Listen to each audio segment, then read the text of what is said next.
আমি আজকে যেই ডায়াগ্রামটি নিয়ে আপনাদের সামনে হাজির হয়েছি সেটি হচ্ছে 36 15 এসপির একটি motor A to Z formula এবং ডায়াগ্রাম রিউনিং আমি আপনাদেরকে দেখাবো। আপনারা মনোযোগ সহকারে ভিডিওটি দেখেন।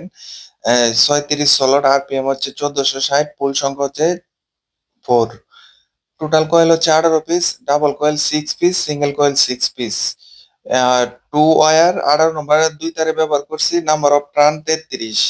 আমি 33 টান, প্রত্যেক কয়েলে হবে 33 টান। আর ডাবল কয়েল গুলি 1 থেকে 9 গাঁটে ভরবো এবং সিঙ্গেল কয়েল গুলি 1 থেকে 8 গাঁটে ভরবো। টোটাল তারের প্রয়োজন হবে 7 কেজি 200 গ্রাম। আমি প্রথমে ডাবল কয়েলটা 1 থেকে 9 গাঁটে বললাম, প্রথম কয়েলটা, এবং দ্বিতীয় কয়েলটা পাশাপাশি 1 থেকে 9 গাঁটে ভরবো। তদ্রূপ সিঙ্গেল কয়েলটি 1 থেকে 8 গাঁটে পড়তেছি।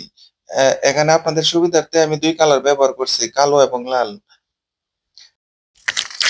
আপনারা সম্পূর্ণ ড্রয়িংটি দেখেন এবং দেখার পরে যদি আপনারা কিছু শিখতে পারেন, আপনার যদি কোনো সহযোগিতা হয়, তাহলে দয়া করে আমার চ্যানেলকে অবশ্যই সাবস্ক্রাইব করে দিবেন।